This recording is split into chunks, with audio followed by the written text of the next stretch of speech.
Welcome to our special broadcast on formulating and training design in continuing education and training. Today, we delve into 5 case components of training design, focusing on workshops, field trips, action projects, drama and festival, and other formats, with a special emphasis on addressing environmental issues. Let's explore how training programs can be both engaging and eco-conscious. Let us now witness Ms. Villegas for her report about workshops live in Metro Manila. Ms. Villegas? Hi, God bless everyone. I would like to introduce myself first. I am Russell Villegas. I will tackle about workshops. So, what is workshops? Workshops are highly recommended for community and environmental education because of their intensity and emphasis of problem solving. Workshops actively involve participants in identification and analysis of problems, as well as development and evaluation of solutions. Another one, the small size of workshops allows for rapport between the educators and the learners and enhances quality in the learning experience.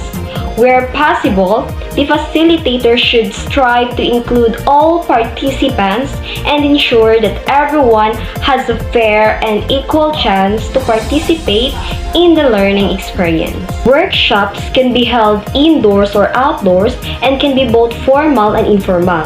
They can last for several hours to several days. A workshop also is highly portable and can be moved to meet the participants in geographical locators that may be isolated from other training opportunities.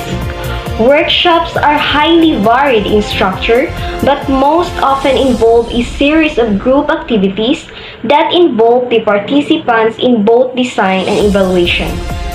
Whatever the combinations of techniques you choose, workshops about the environment should emphasize problem solving and critical thinking, as well as direct application of the problem to local examples. Remember the ability to assist participants in the analysis and synthesis of ideas related to the environment and sustainability requires skilled and thoughtful facilitation and leadership. So that would be all about the workshop. Thank you. Thank you, Ms. Villegas. Yes, workshops offer hands-on activities and collaborative learning experiences.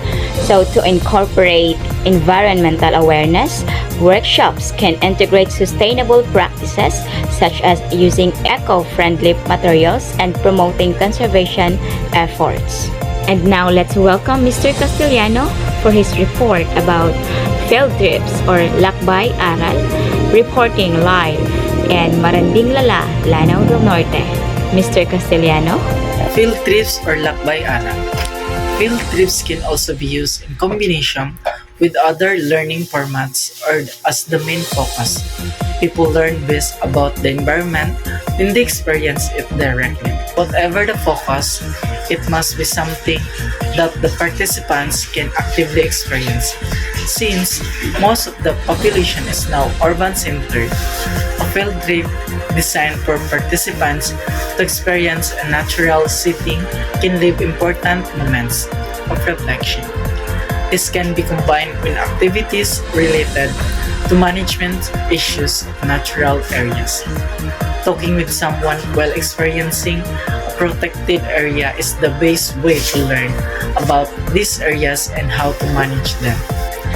Here are some tips for organizing and conducting a successful field trips.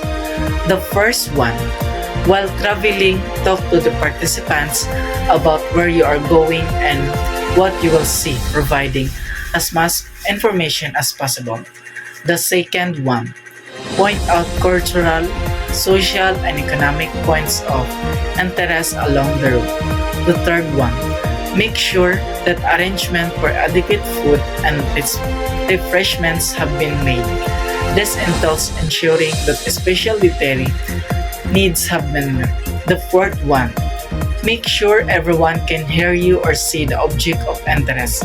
Remember, that is harder to hear outside than inside, and make sure that the number of people on a trip fits the situation. And that would be all. Thank you. This is JR Castellano reporting live in Maranding, Lala, Lanao del Norte. Thank you, Mr. Castellano. Magbabalik ang 24 Hours News Center.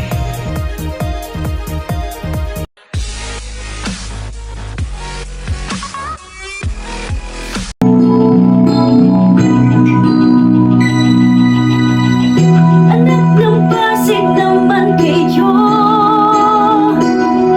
kalat doon, kalat dito. Natakpan na ang langit kong ito, nilason din ang ilog ko. Anak ng Pasig naman kayo, kalat doon, kalat dito. Natakpan na ang langit kong ito, nilason din ang ilog ko.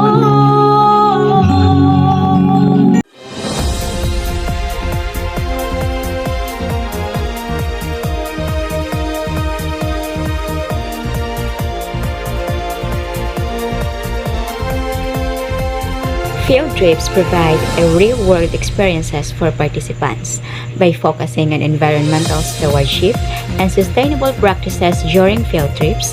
Training programs can instill a sense of responsibility towards the environment. And now, let's welcome Ms. Manggubat for her report about action projects live in Davao City. Ms. Manggubat? Good day, everyone. I am going to discuss for you what is action projects all about. So these are effective tools to help participants learn more about the environment or in the community. So action projects should be incorporated in year planning to ensure participations. So there are some projects that you might consider. So for example, in the river, beach, or other clean apps, community, village, or barrios clean ups, also ecosystem restorations project, air emission rather, reduction campaigns, energy water usage audits, waste reduction programs, and energy or water conservation projects, or wildlife habitat conservation, monitoring or restoring projects, and also tree planting. So these activities provide ideal opportunities to encourage adults to participate in the community or our environment. So action programs while being educated. So this project should include a very clear educational component which could utilize a number of different formats.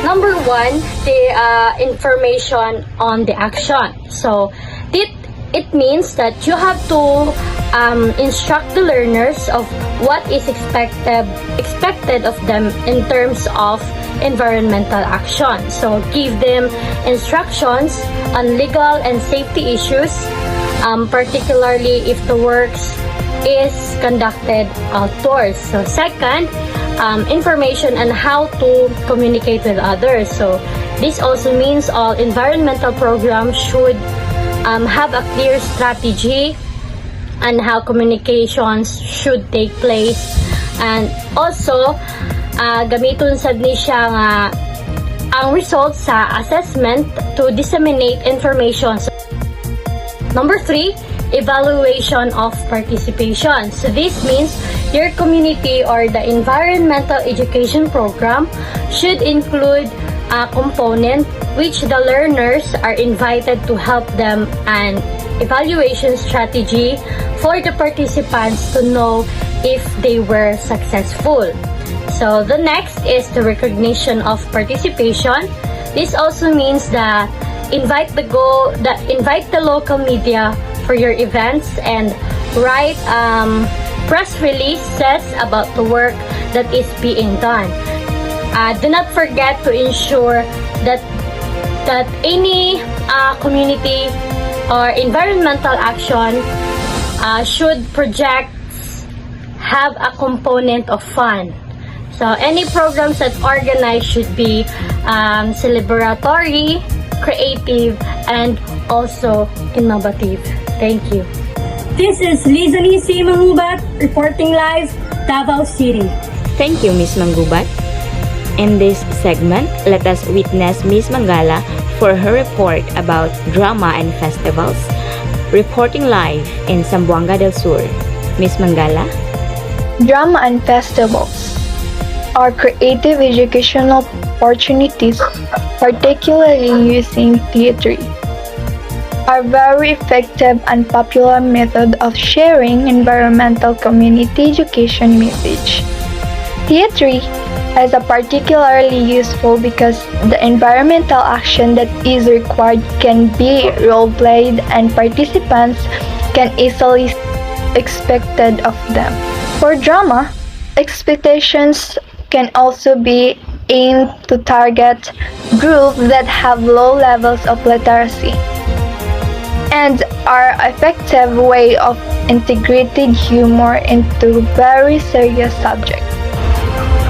Humor can be an important part of an effective environment education, provided that all sectors of society are targeted equality. Puppet shows staged in a community well might talk about the water cycle, water conservation, and health use related to water cleanliness. Here are some tips for integrating environmental issues with drama. First, use humor in wherever and wherever possible. Make puppets and custom for recycled materials. Use themes that have local importance and impact. Use characteristic models on real-life people in community. And then, if you do decide to use a playwright into somewhere or else, make sure that you adapt the carefully that ensure that the language and culture presented into the local society. And last, present all side of the issues equally, and the script should invite the encourage audience participation. That's all. And this is Regine Marie Mangala reporting live in Zamboanga del Sur. Magbabalik ang 24 Hours News Center.